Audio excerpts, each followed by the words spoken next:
নগাঁও চহৰৰ পদপথত পৌৰসভাৰ উচ্ছেদ অভিযান। নগাঁও পৌৰসভাই শুকুৰবাৰৰ পৰা চহৰখনৰ বাণিজ্যিক এলেকাসমূহৰ পদপথত অতৰ্কিতে উচ্ছেদ অভিযান চলায়। উল্লেখযোগ্য যে চহৰখনৰ বাণিজ্যিক এলেকাসমূহত একাংশ ব্যৱসায়ীয়ে পদপথ দখল কৰাৰ লগতে পথৰ দাঁতিত বেপাৰ বাণিজ্য চলাই অহাত যাতায়াতৰ ক্ষেত্ৰত নাগৰিকসকল যথেষ্ট অসুবিধাৰ সন্মুখীন হৈ উঠিছে। চহৰখনৰ জ্যেষ্ঠ নাগৰিককে ধৰি বিভিন্ন ব্যক্তি আৰু সংগঠনে পদপথত বেহা বেপাৰ কৰা কাৰ্যৰ বিৰুদ্ধে নগাঁও পৌৰসভাত অভিযোগ দিয়াত নগাঁও পৌৰ প্ৰশাসনে এইসকল ব্যৱসায়ীক সকিয়নি দি অহাৰ পিছতো ব্যৱসায়ীসকলে গুৰুত্ব আৰোপ কৰা নাছিল। সেয়েহে নাগৰিকৰ যাতায়াতৰ সুবিধা পোৱাকৈ নগাঁও চহৰৰ পদপথ দখল কৰি বেহা বেপাৰ কৰা সকলক আজি পদপথৰ পৰা উচ্ছেদ কৰিবলৈ বাধ্য হয়। ভৱিষ্যতে পদপথ দখল কৰি বেহা বেপাৰ নকৰিবৰ বাবে নগাঁও পৌৰসভা প্ৰশাসনৰ তৰফৰ পৰা সকলো পক্ষক সকীয়াই দিয়ে। ভিডিঅ' জাৰ্নেলিষ্ট মৃণালৰ সহযোগত নগাঁৱৰ পৰা বিভূতি বৰাৰ প্ৰতিবেদন, বটদ্ৰা লাইভ।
আমাৰ যোৱা 3 মাহ 4 মাহৰ পূৰ্বৰ পৰাই আমি এইটো বস্তু অকস্মাত হোৱা বস্তু নহয়।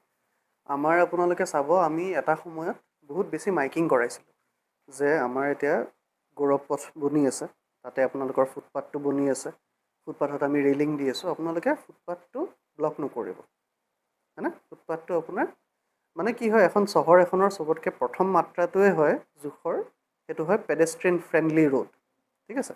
পথচাৰীসকলৰ কাৰণে আমি কিমান সুৰক্ষা দিব পাৰিছোঁ তেওঁলোকে যাতায়াত কৰিবলৈ। তো সেই ক্ষেত্ৰত আমি আপোনাৰ যোৱা 3-4 মাহমানৰ পৰা আমি আৰম্ভ কৰিছিলোঁ এটা মাইকিং। আমি সকলোকে এটা ৰাতিপুৱাৰ পৰা গধূলিলৈকে আমি গোটেই নগাঁও পৌৰসভাৰ অঞ্চলত আমি পূৰা মাইকিং কৰাইছিলোঁ যে যিমানখিনি পথ আছে আপোনালোকে পদপথখিনি আপোনালোকে খালী কৰি পেলাই আপোনালোকে তাৰপিছত ব্যৱসায় কৰক।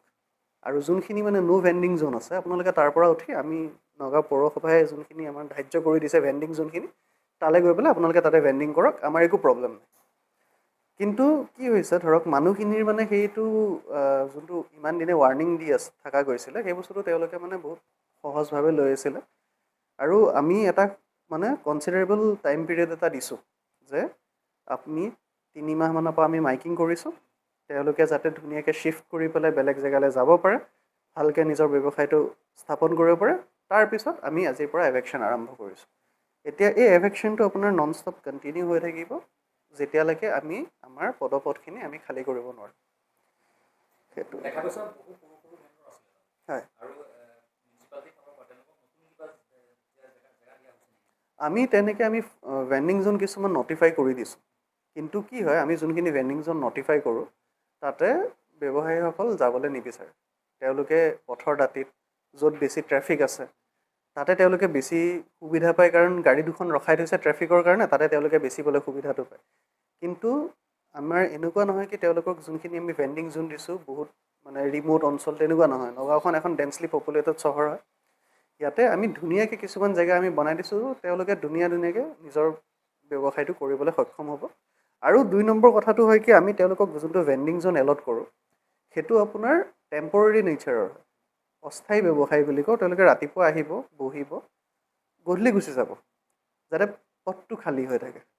আৰু আমি ৰাতি আমাৰ আপোনালোকে চাগে চুইপিং মেচিনখন দেখিছে, যোনখন সদায় 8-10 ঘণ্টা চলে। কিন্তু কি হৈছে, এওঁলোকে কি কৰিছে, এই যোনটো আপোনাৰ কি কয় অস্থায়ী ব্যৱসায়টো তেওঁলোকে স্থায়ীভাৱে বহাই লৈছে। সেই হিচাপত কি হয়, তাৰে তলত আপোনাৰ গোটেই জাবৰ জমা হৈ থাকে। গাড়ীখন গ'লেও তেওঁলোকৰ সেইখিনিত বহি থাকে কাৰণে আমি সেইখিনি চাফা কৰিব নোৱাৰোঁ।